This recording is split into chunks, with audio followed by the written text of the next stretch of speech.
اللہ کے نام سے شروع کرتا ہوں جو بہت مہربان نہایت رحم والا ہے۔ اسلام کی خوبیاں، اتنی خوبیاں ہیں اسلام کے اندر کہ ہم گناتے چلے جائیں گے، زندگی بھر گناتے رہیں گے، ہماری زندگی ختم ہو جائے گی لیکن یہ خوبیاں ختم نہیں ہوگی۔ اسلام کی ایک خوبی عدل و انصاف ہے، جسے ہندی میں نیائے کہتے ہیں۔ اللہ تعالیٰ نے قرآن میں نیائے اپنانے کا، انصاف کرنے کا آدیش دیا ہے۔ اللہ تعالیٰ نے قرآن میں فرمایا، اے ایمان والو، انصاف کے ساتھ گواہی دیتے ہوئے اللہ کے حکم پر خوب قائم ہو جاؤ، اور تمہیں کسی قوم کی عداوت اس پر نہ ابھارے کہ تم انصاف نہ کرو، بلکہ انصاف کرو، یہ پرہیزگاری کے زیادہ قریب ہے، اور اللہ سے ڈرو، بے شک اللہ تمہارے تمام اعمال سے خبردار ہے۔ دیکھیے قرآن میں اللہ فرما رہا ہے کہ اے ایمان والو، انصاف کے ساتھ گواہی دیتے ہوئے اللہ کے حکم پر خوب قائم ہو جاؤ، یہ آدیش دے رہا ہے پہلا۔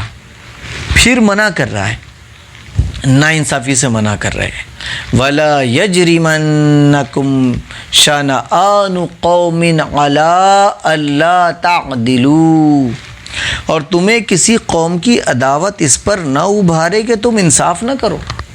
کسی جاتی کی دشمنی تم کو ناانصافی پر نہ ابھارے، ناانصافی سے منع کر رہا ہے۔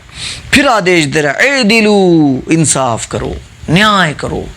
پھر انصاف کی خوبی بتا رہا ہے، هو اقرب للتقوی، وہ یہ پرہیزگاری کے زیادہ قریب ہے۔ پرہیزگاری کا مطلب ہوتا ہے اللہ سے ڈرنا اور گناہوں سے بچنا۔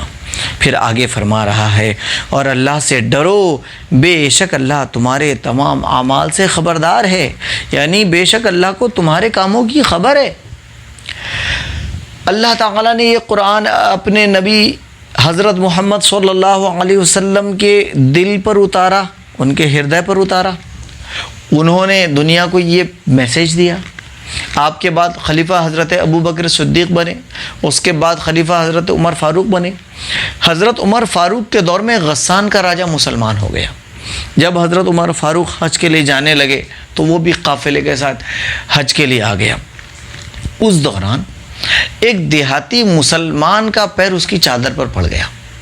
بادشاہ کو غصہ آیا اور بادشاہ نے ایک زوردار تھپڑ اس دیہاتی کو مار دیا، جس سے اس دیہاتی کے دانت ٹوٹ گئے، اس کی ناک بھی زخمی ہو گئی۔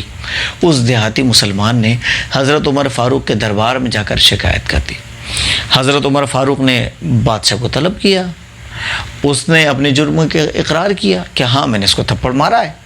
تو حضرت عمر فاروق نے فرمایا کہ تم نے اب اپنے جرم کا اقرار کر لیا ہے، تم نے اپنے اپرادھ کو سویکار کر لیا ہے، اب اس دیہاتی سے معافی مانگو ورنہ میں تم سے قصاص لوں گا، یعنی بدلہ لوں گا اس کا۔